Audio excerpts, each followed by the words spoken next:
प्रणाम मित्रों। तो चलिए बीबीएम के UK fourth semester Hindi honours के कोर पेपर 10 से संबंधित एक प्रश्न की चर्चा करते हैं।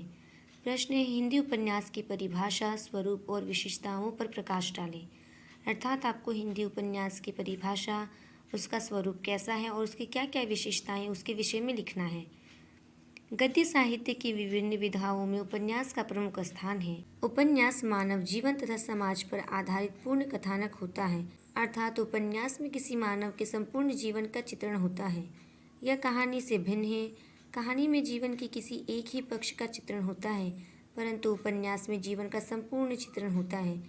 अर्थात कहानी जो होती है उसमें किसी भी व्यक्ति के जीवन के किसी एक घटना का वर्णन होता है, परंतु उपन्यास में उसके संपूर्ण जीवन का वर्णन होता है। उपन्यास मानव जीवन तथा समाज के विभिन्न घटनाओं का संग्रहित रूप होता है। इसमें कथा वस्तु व्यवस्थित रूप से संगठित होती है।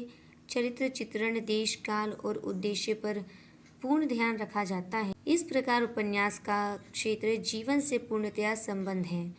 यूँ तो अलग अलग विचारकों ने अपनी सुविधा अनुसार वर्गीकरण का अलग अलग विभागों में विभक्त किया है, परंतु हमारे दृष्टिकोण से हिंदी उपन्यास साहित्य को 3 भागों में इस प्रकार विभाजित करना चाहिए। पहला है प्रेमचंद के पूर्व उपन्यास साहित्य, दूसरा है प्रेमचंद योगीन उपन्यास साहित्य और तीसरा है प्रेमचंदोत्तर उपन्यास साहित्य। अर्थात प्रेमचंद जी को हिंदी का उपन्यास सम्राट कहा जाता है, इसीलिए उनको मध्य में मानकर उन्हीं के आधार पर उपन्यास के काल को 3 भागों में विभाजित किया गया है। पहला है प्रेमचंद के पूर्व उपन्यास साहित्य, अर्थात प्रेमचंद जी से पूर्व जितने भी उपन्यास लिखे गए वे इस काल के अंतर्गत आएंगे। दूसरा है प्रेमचंद योगीन उपन्यास, अर्थात जब प्रेमचंद जी लिख रहे थे उस समय का जितना उपन्यास हो जाएगा वह इस काल के अंतर्गत आएगा। और तीसरा है प्रेमचंदोत्तर उपन्यास साहित्य, अर्थात प्रेमचंद जी के बाद जितने उपन्यास साहित्य लिखे गए हैं वो सभी उपन्यास इस काल के अंतर्गत आ जाएंगे। हिंदी उपन्यास का जो आधुनिक रूप है वह एक लंबे अरसे के विकास के परिणाम स्वरूप हुआ है। इसके विकास क्रम की विभिन्न परिस्थितियों पर विचार करना अत्यधिक मनोरंजक कार्य है। कुछ आलोचकों के अनुसार इंशाअल्लाह खां जी द्वारा रचित रानी केतकी की कहानी ही हिंदी का सर्वप्रथम उपन्यास है। यद्यपि उपन्यास कला की दृष्टि से इस छोटी सी पुस्तक का कोई महत्व नहीं है, किंतु ऐतिहासिक महत्व की उपेक्षा नहीं की जा सकती। आचार्य रामचंद्र शुक्ल जी कथा वस्तु और वर्णन प्रणाली की दृष्टि से लाला श्रीनिवास दास रचित परीक्षा गुरु को हिंदी का सर्वप्रथम मौलिक उपन्यास मानते हैं। इस उपन्यास में कतिपय ऐसी विशेषताएं हैं जो उसे हिंदी का सर्वप्रथम उपन्यास कहे जाने का गौरव प्रदान करती है। तो अजान एक सुजान उपन्यास का प्रकाशन हुआ। सौंदर्य का सर्वथा अभाव था। इस युग को हम हिंदी उपन्यासों का बाल्यकाल कह सकते हैं। अर्थात बहुत से विचारकों का मानना है कि इंशाअल्लाह खां जी द्वारा रचित रानी केतकी की कहानी ही हिंदी का पहला उपन्यास है, परंतु आचार्य रामचंद्र शुक्ल जी ने श्रीनिवास दास जी द्वारा रचित परीक्षा गुरु को हिंदी साहित्य का प्रथम मौलिक उपन्यास माना है। जब हिंदी उपन्यास की लेखनी प्रारंभ हुई थी तब उसमें बहुत सी चीजों का अभाव देखा गया था। जैसे 100 अजान एक सुजान उपन्यास का प्रकाशन जब हुआ था तो उसमें सौंदर्य का अभाव था। अर्थात प्रेमचंद के पूर्व उपन्यास साहित्य का जो काल था उसे हम उपन्यासों का बाल्यकाल कह सकते हैं। अर्थात इस काल में जितने भी उपन्यासकार थे वे बस उपन्यास लिखना सीख ही रहे थे। उसका पूर्ण विकास तो प्रेमचंद योगीन उपन्यास साहित्य में हुआ है। हिंदी उपन्यासों के इस बाल्यकाल में ही श्री देवकीनंदन खत्री का आविर्भाव हुआ। उन्होंने उपन्यासों की धारा ही बदल दी। उन्होंने अधिकतर तिलस्मय उपन्यासों की ही रचना की, जिसमें घटनाओं का बाहुल्य, कौतूहल एवं असंभावना की चरम सीमा दिखाई पड़ती है। इनके उपन्यास इतने लोकप्रिय हुए कि बहुत से हिंदी न जानने वाले ने केवल उपन्यास को पढ़ने के लिए ही हिंदी सीखी। अर्थात देवकीनंदन खत्री जी तिलस्मयी और काल्पनिक रचनाएं किया करते थे, परंतु उनकी रचनाएं इतनी अच्छी हुआ करती थी कि ऐसे बहुत से लोग थे जो हिंदी भाषी ना होते हुए भी उनकी रचना को केवल पढ़ने के लिए उन्होंने हिंदी भाषा सीखी थी। इनके उपन्यासों का प्रमुख ध्येय मनोरंजन और कौतूहल की सृष्टि करना था और इसलिए उसमें असंभव और अस्वाभाविक घटनाओं का प्रचुर समावेश है। इनके उपन्यासों में चंद्रकांता, चंद्रकांता संतति, भूतनाथ, काजर की कोठरी और कुसुम कुमारी प्रमुख हैं। खत्री जी ने स्वयं अपने उद्देश्य पर प्रकाश डालते हुए लिखा है, चंद्रकांता में जो बातें लिखी गई हैं वे इसलिए नहीं कि लोग उनकी सच्चाई झूठाई की परीक्षा करें, प्रत्युत इसलिए कि पाठकों का कौतूहल वर्धन हो। खत्री जी अपने इस उद्देश्य की प्राप्ति में पूर्णतः सफल हुए हैं। तिलस्मय उपन्यासों की परंपरा के समान ही जासूसी उपन्यासों की भी एक परंपरा चल पड़ी, जिसके प्रवर्तक श्री गोपाल राम गहमरी थे। गहमरी जी पर अंग्रेजी के जासूसी उपन्यासों का अत्यधिक प्रभाव पड़ा। इनके उपन्यास भी जनता में काफ़ी लोकप्रिय हुए। इन उपन्यासों में असंभव घटनाओं की सृष्टि तो न थी, वरन बुद्धि का वैभव था और उसी के द्वारा पाठकों में कौतूहल को बढ़ाने और उसे अंत तक स्थिर रखने का प्रयत्न किया गया था। इसी काल के दूसरे मौलिक उपन्यासकार पंडित किशोरीलाल गोस्वामी हैं। उन्होंने ऐतिहासिक, सामाजिक और जासूसी उपन्यासों की रचना की। सामाजिक उपन्यासों में तो गोस्वामी को कुछ सफलता भी मिली, किंतु उनके ऐतिहासिक उपन्यास सर्वथा असफल रहे। हिंदी उपन्यासों के इस बाल्यकाल में अन्य उपन्यासकारों ने भी अपनी रचनाओं द्वारा उपन्यास के विकास में सहयोग दिया। इन उपन्यासकारों में श्री लज्जा राम शर्मा, वृजनंदन सहाय, अयोध्या सिंह उपाध्याय, रामकृष्ण दास आदि विशेष प्रसिद्ध हैं। इस काल में उपन्यास का प्रारंभ तो हो गया, किंतु उसमें गंभीरता नहीं आने पाई। इन उपन्यासों में जीवन की समस्याएं नहीं थी, उनके समाधान नहीं थे, उपदेश या नीति के प्रचार में कला नहीं थी और न जीवन के गंभीर पक्षों का ही कोई चित्रण था। पाश्चात्य विद्वान श्री हडसन ने उपन्यास कला का तात्विक विवेचन करते हुए और उपन्यास की रचना के आधारभूत मूल तत्वों का निरूपण करते हुए कथा वस्तु, चरित्र चित्रण, कथोपकथन, देश काल, भाषा शैली और उद्देश्य को उपन्यास के मूल तत्व माना है।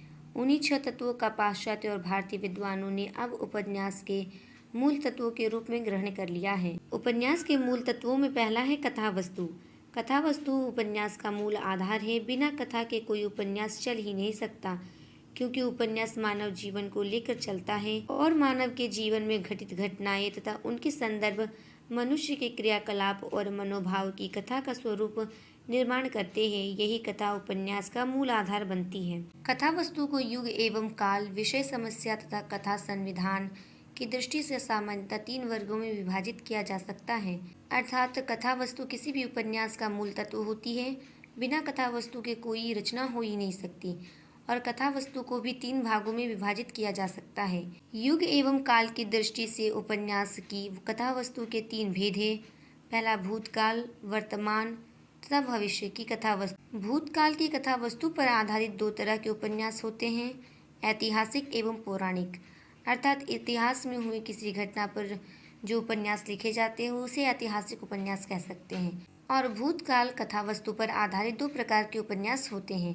वर्तमान काल को आधार बनाकर तो आमतौर पर उपन्यास लिखे ही जाते हैं।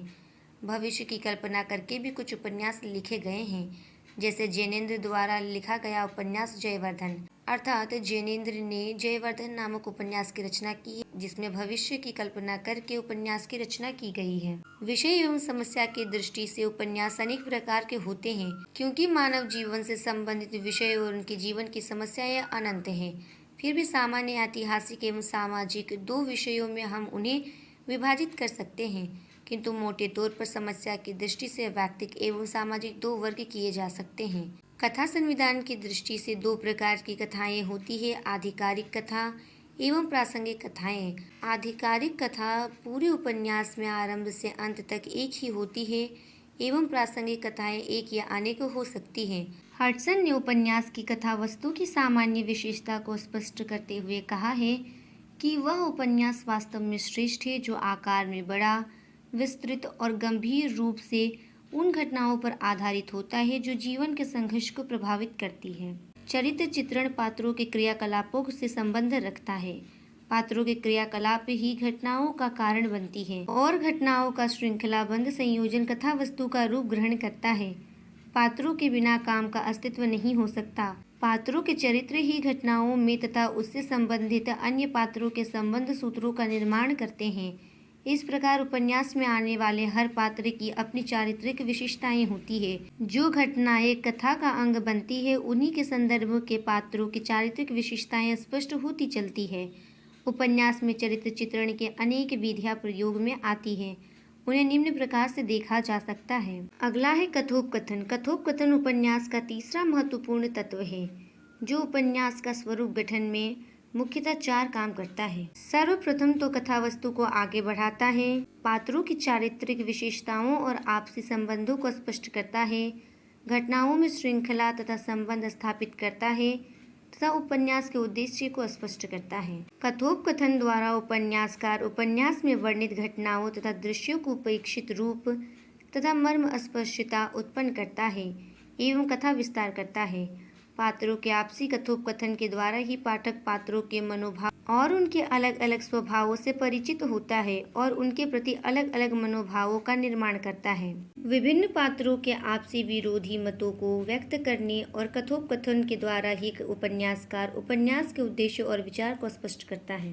अर्थात जिस प्रकार उपन्यास में कथा वस्तु और चरित्र चित्रण का महत्व है, उसी प्रकार उसमें कथोपकथन का भी महत्व है। कथा तथा उसके विकास में पात्र को उपयुक्त भूमिका के प्रति उपयुक्तता, पात्रों की अपनी विशेषताओं, जीवन स्तर आदि की अनुकूलता, संबंधता, स्वाभाविकता एवं सहजता, सजीवता, संक्षिप्तता एवं उद्देश्य को उभारने की क्षमता आदि कथोपकथन के अनेक गुण हैं। अगला आता है देशकाल या वातावरण। देशकाल या वातावरण शब्द से ही स्पष्ट है कि कला देश, प्रदेश अथवा स्थान की ही और उसका काल अथवा समय क्या है और उस स्थान तथा समय की परिस्थितियाँ क्या है, उनका पात्रों पर कैसा प्रभाव पड़ता है। इस दृष्टि से उनके 3 भेद किए जा सकते हैं, सामाजिक, प्राकृतिक एवं ऐतिहासिक। पहले के अंतर्गत लेखक सामाजिक स्थिति, रीति रिवाज, वेशभूषा, पात्रों का जीवनगत स्तर, उसकी शिक्षा, संस्कृति आदि का चित्रण करता है। दूसरे के अंतर्गत लेखक उनके परिवेश तथा संदर्भ में पात्रों की मनोदशा का भावात्मक स्वरूप प्रस्तुत करता है और उसे अधिक मार्मिकता प्रदान करता है। तीसरे का प्रयोग ऐतिहासिक उपन्यासों में होता है। अतः देशकाल या वातावरण के विषय में सामान्य कहा जा सकता है कि कथानक के मर्म और पात्रों की विशेषताओं को उभारने की पृष्ठभूमि प्रदान करता है। अगला हो जाएगा भाषा शैली। सजीव से सजीव कथानक भी बिना प्रभावशाली भाषा शैली के नीरस और सारहीन बनकर रह जाता है। अतः भाषा शैली उपन्यास के तत्वों में अपना प्रमुख और महत्वपूर्ण स्थान रखती है। भाषा और शैली यद्यपि अलग अलग है, किंतु भाषा शैली का अंग है और शैली भाषा का प्राण। भाषा कथा और उसके पात्रों को वाणी प्रदान करती है, तो शैली उस वाणी में अभिप्राय अर्थ की प्राण प्रतिष्ठा करती है। भाषा सरल, सजीव, पात्रानुकूल, रोचक, मर्मस्पर्शी, प्रभावपूर्ण और प्रभावकारी होनी चाहिए। शैली अनेक प्रकार की होती है, जैसे वर्णात्मक शैली, आत्मकथात्मक शैली, पात्रात्मक शैली, डायरी शैली, जीवन शैली और मिश्रित शैली आदि। अधिकांश उपन्यासों में एक साथ कई शैलियों का प्रयोग पाया जाता है। भाषा शैली का महत्व इसलिए भी अधिक है क्योंकि इन्हीं माध्यम से लेखक अपने उपन्यास को प्रभावमय और मर्मस्पर्शी बनाता है और उसमें मौलिकता का समावेश करता है। अर्थात हम भाषा शैली को किसी भी उपन्यास का प्राण तत्व कह सकते हैं। अगला है उद्देश्य। यह बात जीवन में सत्य है कि बिना किसी प्रयोजन या उद्देश्य के हम ना तो किसी से कोई बात करते हैं, न संबंध रखते हैं और न कोई कार्य ही करते हैं। उपन्यास जीवन का ही चित्र है, फिर वह निरुद्देश्य कैसे हो सकता है।